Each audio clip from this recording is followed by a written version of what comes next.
આગળ વાત કરીએ સુરતના ઉધનામાં છત્રપતિ શિવાજી સ્પોર્ટ્સ સંકુલ પાસે ભૂવો પડ્યો। વરસાદના વિરામ બાદ પણ સ્માર્ટ સિટી સુરતમાં ભૂવા પડવાનો સિલસિલો યથાવત છે।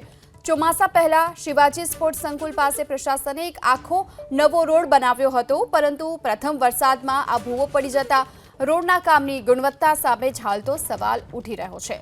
ઉધના વિસ્તારના છત્રપતિ શિવાજી સ્પોર્ટ્સ સંકુલ પાસેનો આ દ્રશ્યો છે કે જ્યાં આ મસમોટો ભૂવો પડ્યો છે। જો કે હાલમાં જ આ નવો રોડ બનાવવામાં આવ્યો હતો અને છતાં આ પ્રકારે ભૂવો પડતા અનેક સવાલ થઈ રહ્યા છે। स्पोर्ट्स संकुल अरे सोनल જે પ્રવેશ દ્વાર છે, આ પ્રવેશ દ્વાર પર એક જૂની 25 વર્ષ જૂની વરસાદી લાઈન નો મતલબ ચેમ્બર ખસી જવાથી આ ભૂવો પડેલ છે।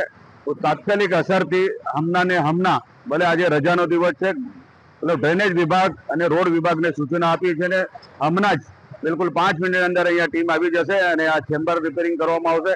અને એની આજુબાજુમાં જે આપણને ખતરારૂપ જે આ પ્રવેશ દ્વારનો જે ગેટ છે, આ એને ભીમને કોઈ નુકસાન ના પહોંચે અથવા કે આ ગેટને કોઈ નુકસાન ના પહોંચે એની તકેદારી રાખીને આ તાત્કાલિક રિપેર થાય।